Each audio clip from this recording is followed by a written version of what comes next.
Hey guys, it's Frost, and I've booked the very first heat that we're doing, so let's run the show and go through it. We're starting off heat with a 99 segment where Shawn Michaels is in the ring.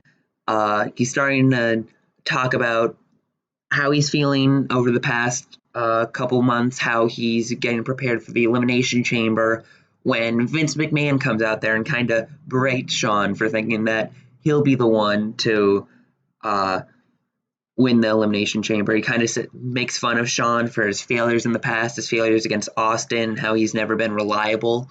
And the two kind of argue back and forth. And then they leave the ring. So it's just a nice way to start the storyline and open up heat. And then we're going to move to our match next, where Mickie James defeats Maria Kanellis in 10-13 by pinfall with a reverse roundhouse kick. So I was testing to see how much, how good Mickie was at this time. She's got a 49, so that's not terrible. Right now, I believe she's in a storyline with Trish Stratus, so she's going to be, a main focal point of that. So she's right now being the stalker of Trish Stratus. So, but that'll be for a more like main event, main show like Raw storyline. I just want to test how she was. Next, we're going to move where Ted DiBiase, he's hyping up a match for Shelton Benjamin later tonight. I have Ted DiBiase managing Shelton Benjamin. It's kind of just to see if the two would work together because Shelton has a little low charisma, low mic skills. So I think if he's paired with Ted DiBiase, I can start to get him over. So he's got a main event match tonight against Val Venis. So Ted DiBiase is hyping that up. Next, we're going to have 3-minute warning versus Eugene and Chavo. So Eugene and Chavo were just a sort of like a mixed match, like a mismatched tag team because I don't really have a lot of faces on Raw, so I'm starting to turn some soon. But I want to see how 3-minute warning are because I think these big guys could be our answer to get the tag titles off of Big Show and Kane. Just more big guys just on a lower card. So in a poor match, 3-minute warning defeated Eugene and Chavo in 9:37 when Jamal defeated Eugene by submission. Huh. All right. Chavo sustained a bruised kidney. Oh, that's not good. Rosie 51, Jamal 57, Chavo 54, Eugene 48. Yeah, hopefully he doesn't stay too long out. Yep, Chavo sustained a bruised kidney. Okay, at least it wasn't a botch. Next, we're going to move to a backstage segment where Ric Flair interviews about how much he hates Edge. So it's just to see how the Nature Boy is at cutting a promo. He was off script right now, so maybe that was it. Announcing work, Todd Grisham made it lower. Low experience for the announcers. Poor announcing, and then low heat. So this is just sort of advancing it. So I feel like if he was on Raw, he would have had a better promo because of the announcing.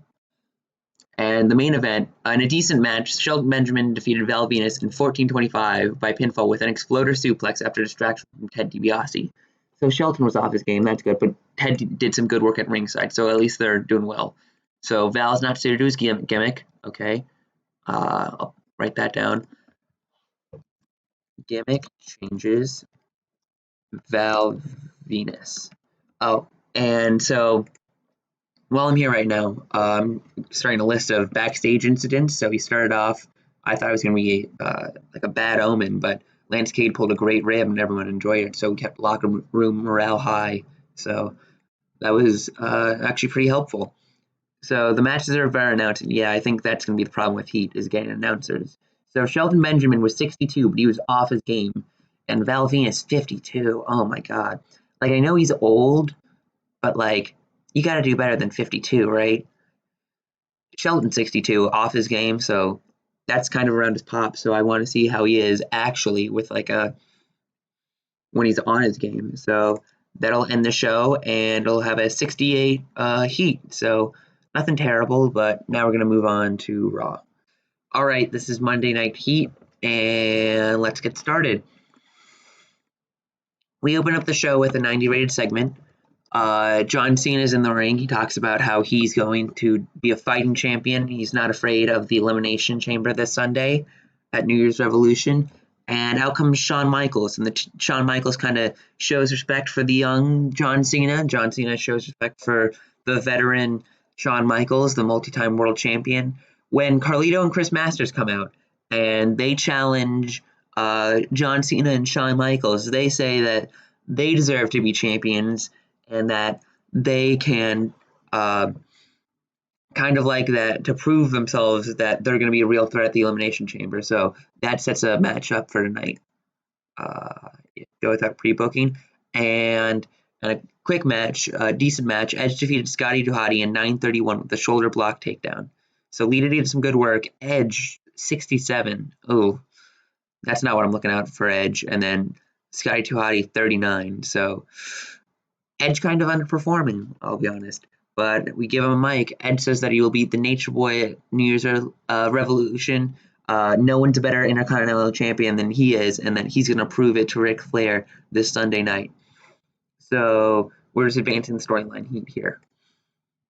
In another match, it had decent reaction from the crowd, but subpar wrestling. Tori and Victoria defeated Trish Stratus and Mickie James. I cannot say Trish Stratus for some reason. When Victoria defeated Mickie James by pinfall with a back-to-back neck breaker. So Trish carried in terms of ring performance. So Mickie with a 48, Trish with a 70, Victoria with a 49, and Tori with a 39. Okay.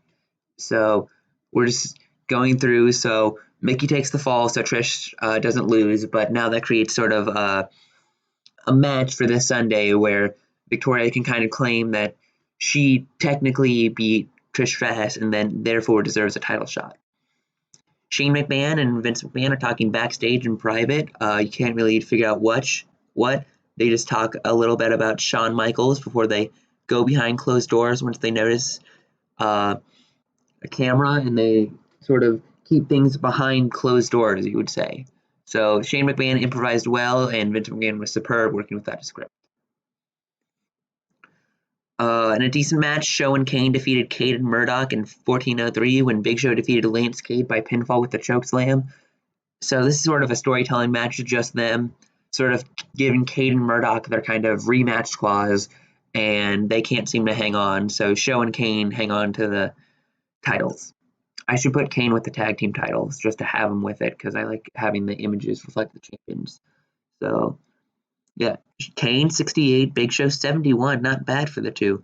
Trevor Murdoch and Lance Cade 47-51, and Murdoch was off his game, so he might be even better. Angle from Triple H where he rants about how much he hates Big Show. Big Show cost Triple H his spot in the Elimination Chamber, and Triple H cost Big Show his spot in the Elimination Chamber. Did I say that twice? Regardless, they both cost each other a spot, so Triple H is kind of laying off some steam. Ric Flair, in a decent match, Ric Flair defeated Goldust in 13:35 by submission with a figure four leg lock. Ric Flair makes defense number 1 of his WWE Intercontinental title. So Edge was a pretty weak commentator. I had him on commentary. But Ric Flair 56, ooh, that's not good.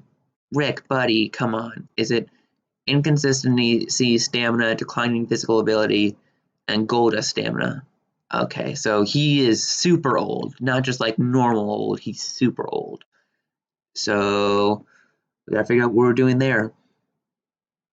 Announces put over the fact that we'll be seeing Trish Stratus take on Victoria. That's going to be a match at New Year's Revolution. Keep going with that one. In our main event, it's kind of disappointing. I can see why. In a good match, John Cena and Shawn Michaels defeated Carlito and Chris Masters in 22:43 when John Cena defeated Chris Masters by pinfall with a Fireman's Carry Slam. So an AA, or an FU, I guess. So Shawn Michaels 81, John Cena 91, Chris Masters 49, and Carlito 62. So it lost heat. I don't know why Chris Masters is so terrible. Well, I mean, it's Chris Masters, but I guess I thought maybe there would be some chemistry or something. There's no negative chemistry, which I guess is fine. And then after the match, 99 rated segment, John Cena is celebrating when Kurt Angle runs in and attacks, beating Cena down. So I'm putting Kurt Angle as sort of like the main competition against John Cena. And as total 72. So general feeling is that WWE doesn't have enough interesting storylines going on. The show lost its popularity in 11 reasons. So that's going to happen, I think, before we can get hot storylines to occur. So the first couple episodes are probably going to be us losing a little popularity as we try to keep good segments and get good storylines to go. So yeah, I will see you guys next time when I book Velocity and SmackDown. Hope you guys enjoy.